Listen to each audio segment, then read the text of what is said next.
Doctor वाले operation नहीं बोल रही हूँ मैं, addition, subtraction, multiplication, these are mathematical operation, है ना। कुछ स्टूडेंट सोच रहे होंगे मैम ये आप टू कैसे बनाते हो, कभी कहीं ऐसा बना रहे हो कहीं ऐसा बना रहे हो, पता नहीं कैसे बन जाता है।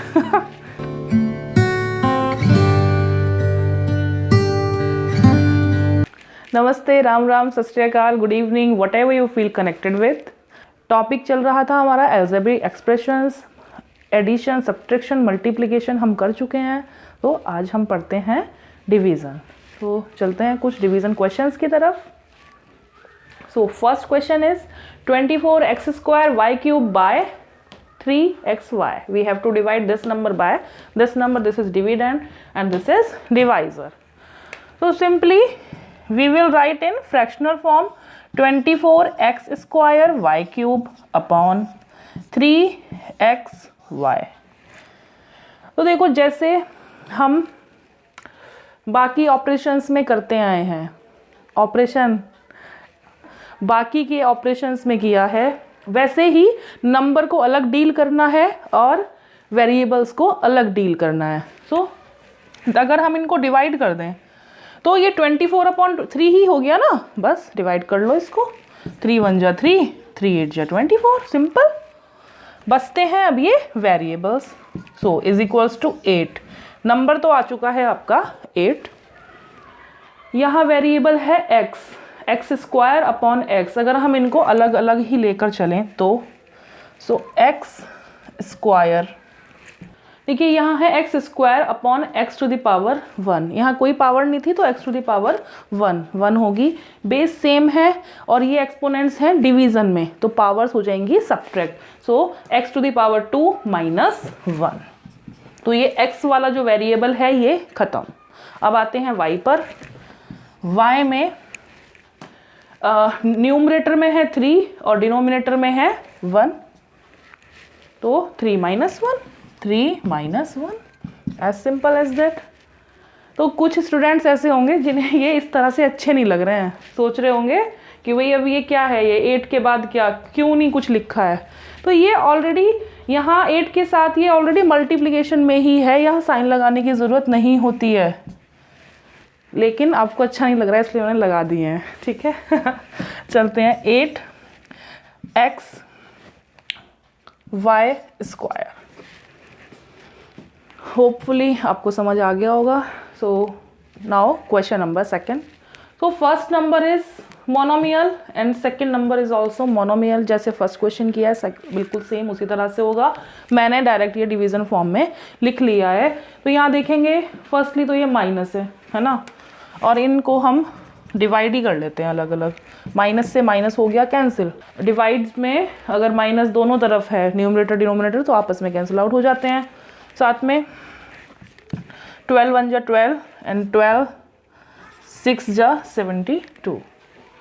सो मेरे ख्याल में नंबर का काम ख़त्म हो चुका है। अब आगे चलते हैं XYZ। तो अब यहाँ हम सबसे पहले लेंगे ये x को। सो न्यूमरल में बचा है आपका 6x² -1, क्योंकि यहाँ पे है x⁻2 और यहाँ पे है x⁻1, तो x⁻2 - 1 we can write. Next variable is y, so it will be y⁻2 - 1, and next variable is z, so z⁻1 - 1. देखो यहाँ पे एक काम और हो सकता है कि हम ये z को 1 - 1 ना लिख करके z to z हम कैंसिल आउट कर सकते हैं। तो वो आपको जैसे आपको कन्वीनियंट लगता है वैसे कर सकते हो। मैं अभी इस तरह से कर रही हूँ। सो 6xy z⁻0। अभी और सॉल्व करना रह गया है। देखो बाकी सब सेम रहेगा 6xy, but z⁻0 will be 1। मैंने आपको अभी एक्सपोनेंट वाले सेशन में बताया था कि किसी भी नंबर की पावर अगर 0 होगी दैट मीन्स दैट इज 1। तो मल्टीप्लाई में 1 रखेंगे तो answer will be 6xy। Now question number third. So this is an expression and this is trinomial because there are 3 terms, and this is monomial because there is only 1 term. So अभी तक हमने monomial को monomial से किया था। सो किसी trinomial को monomial से कैसे कर सकते हैं, या फिर ये ट्राइनोमियल क्या, ये बाइनोमियल, ट्राइनोमियल, क्वाड्रिनोमियल कुछ भी हो सकता है, उसको एक मोनोमियल से डिवाइड करने का एक ही वे होगा कि हम इन टर्म्स को, देखो ये फर्स्ट टर्म हुई, ये सेकेंड टर्म हुई और ये थर्ड टर्म हुई, इन तीनों ही टर्म्स को हम -2x² से डिवाइड करेंगे. So how, first term is 12x⁴ divided by -2x². First term की division complete. Now plus 8x³ divided by -2x², second term complete, -6x² upon -2x². तो ये हमारा आई थिंक कंप्लीट हो गया है.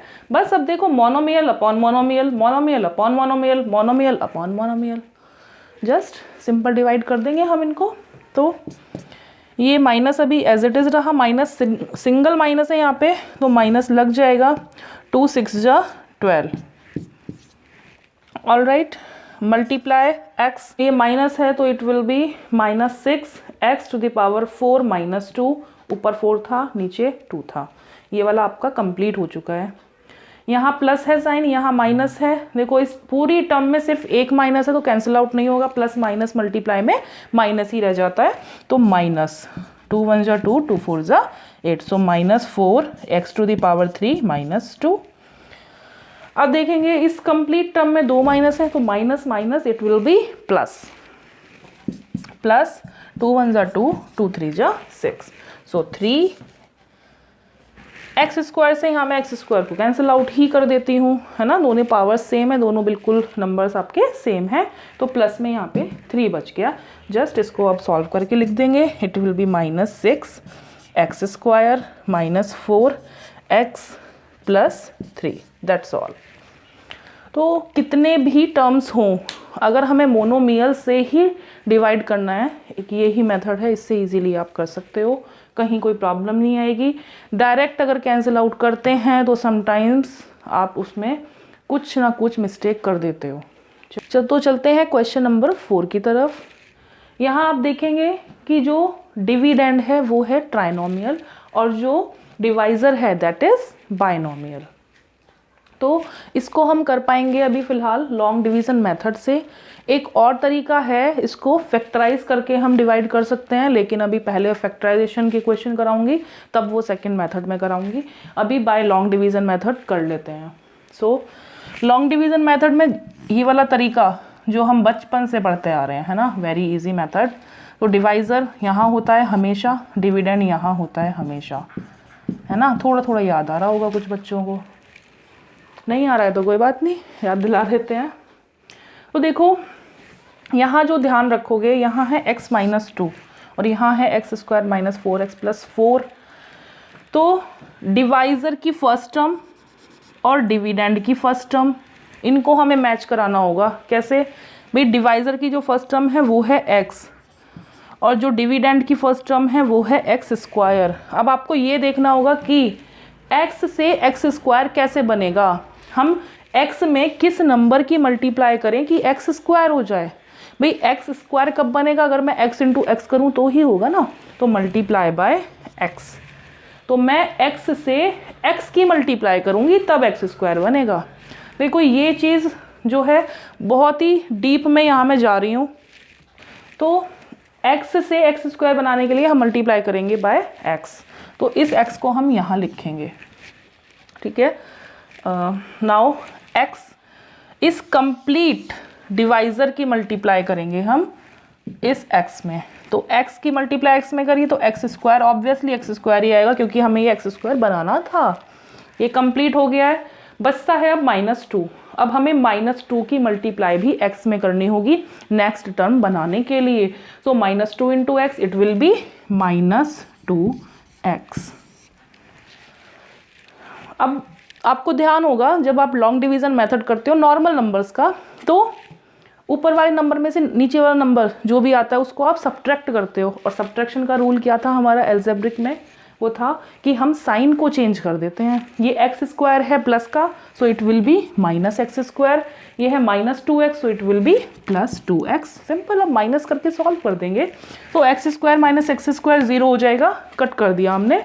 यहाँ बचा है माइनस 4x और ये है plus 2x। Minus 4 plus 2, it will be minus 2x। अब आगे एक ही टर्म आपकी बचती है, इसको आप राइट कर लेंगे, प्लस 4। अब आपका जो ऊपर का क्वेश्चन था वो बिल्कुल आप ये समझो कंप्लीट है, उसको देखने की ज़रूरत अब आपको नहीं है। बस आपको अब देखना है वही डिवाइज़र की फर्स्ट टर्म और यहाँ ये वाली फर्स्ट टर्म, ठीक है। अब आप देखो x से हमें क्या बनाना है, माइनस 2x बनाना है। तो x में किस नंबर की मल्टीप्लाई करूँ कि माइनस 2x बन जाए? मल्टीप्लाई करूँगी मैं माइनस 2 से, है ना, तभी तो बनेगा माइनस 2x। तो सिंपल कर लो, माइनस 2 से करेंगे हम मल्टीप्लाई। जानबूझ के नहीं करती मैं। चलो x की मल्टीप्लाई करी माइनस 2 में, सो माइनस 2x। और माइनस 2 की मल्टीप्लाई करी माइनस 2 में, तो minus 2 into minus 2 plus 4। Sign करेंगे हम change, it will be plus and it will be minus. हो गए भाई कैंसिल आउट, रिमाइंडर आ गया 0। That's all. तो यहाँ पर ये आ गया है आपका quotient is x minus 2। Final answer. एक क्वेश्चन और कर लेते हैं लॉन्ग डिवीजन मेथड से, दैट्स ऑल। उसके बाद क्लास को ख़त्म करते हैं। सो कम to the next question, question number 5। This is your dividend and this is divisor. मैंने डायरेक्टली इसी फॉर्म में लिख लिया है ना, वो फिर नीचे जगह नहीं बचती है। चलो अब देखो सिंपल है, यहाँ है फर्स्ट टर्म, डिवाइज़र की जो फर्स्ट टर्म है वो है 2x और डिविडेंड की फर्स्ट टर्म है वो है 2x क्यूब। तो 2x से हमें बनाना है 2x क्यूब। कैसे बनेगा भाई? 2 तो ऑलरेडी है ना, मतलब नंबर की मल्टीप्लाई करने की ज़रूरत नहीं है। x को देखते हैं, x से x क्यूब बन रहा है। सो अगर मैं यहाँ पे मल्टीप्लाई कर दूँ x स्क्वायर से, तो it will B 2x cube. तो सिंपल हमें फर्स्ट टर्म लानी है 2x क्यूब की, तो मल्टीप्लाई किससे करेंगे हम? x square. तो यहाँ लिखेंगे हम x स्क्वायर। करिए अब 2x into x square, it will B 2x cube. Obviously हमने यही सोच कर किया था। अब प्लस 3 की मल्टीप्लाई करेंगे एक्स स्क्वायर में, so it will be plus 3x square. Subtract करेंगे ये minus, it becomes minus, cancel out. ये है प्लस 1x स्क्वायर और ये है minus 3x square. So minus 3 plus 1 that will be minus 2x square. अब आगे बचती हैं ये दो टर्म्स, दोनों को ही राइट कर लेते हैं, देखते हैं आगे कितनी ज़रूरत रहेगी। Minus 5x minus 2। देखो अब ऊपर का जो भी था वो बिल्कुल गायब समझो, इसका हमें अभी कुछ नहीं करना है, ठीक है। अब बस ये ध्यान रखो कि 2x से बनाना क्या है हमको, ये फर्स्ट टर्म जो अब नीचे का रिमाइंडर है इसकी फर्स्ट टर्म, ये है आपका माइनस 2x स्क्वायर। सो 2x से माइनस 2x स्क्वायर कैसे बनाओगे? किससे मल्टीप्लाई करूं भाई? देखो 2 तो ऑलरेडी है, कुछ करने की ज़रूरत नहीं है। एक x भी है, यहाँ बनाने हैं 2, तो मल्टीप्लाई कर देती हूँ सिंपली माइनस x से। माइनस x से क्यों करूँगी भाई? क्योंकि माइनस है यहाँ पे, यहाँ माइनस नहीं है, करना पड़ेगा। नहीं अच्छा लग रहा है तो भी करना पड़ेगा। चलिए किससे करें? हमने मल्टीप्लाई की है माइनस x से। So 2x into minus x, it will be minus 2x square. Okay, so अब प्लस 3 की मल्टीप्लाई करेंगे माइनस एक्स में, so it will be minus 3x। कर दीजिए, ये है minus, it becomes plus, minus it becomes plus, cancel out. Minus 5 plus 3 ये हो जाएगा आपका माइनस 2x माइनस 2। चलिए भाई ये मेरा 2 बड़ा गड़बड़ कर रहा है, कोई बात नहीं, आप लोग एडजस्ट कर लो मैं तो अपनी हैबिट नहीं सुधार सकती हूँ।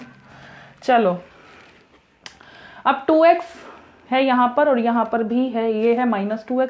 तो 2x की किस में मल्टीप्लाई करेंगे? माइनस 2x हो जाए तो हम सिंपली माइनस 1 में मल्टीप्लाई कर देंगे, so it will be minus 1। So minus 2x plus 3 into minus 1 minus 3। करिए subtract, sign change, cancel out. यहाँ है 3 और यहाँ है minus 2, so it will be +1। तो यहाँ देखेंगे क्वोशिएंट है आपका जो आया है x² - x -1 and remainder is 1। That's all. ज़रूरी नहीं है कि रिमाइंडर हमेशा नीचे 0 ही बचेगा, है ना। तो कुछ स्टूडेंट्स ऐसे होते हैं कि मैम यहाँ पे तो 2x + 1 बच रहा है, ऐसा भी होता है कि बड़ी वैल्यू बच जाती है थोड़ी सी, तो वो गलत नहीं है। दैट मीन्स कि रिमाइंडर उसमें बच रहा होगा, वो कंप्लीट फैक्टर नहीं होगा डिवाइज़र जो है, ठीक है। तो दैट्स ऑल। डिवीज़न आपका ख़त्म हो चुका है। अलजेब्रिक एक्सप्रेशन के मेन ऑपरेशंस आप कर चुके हो।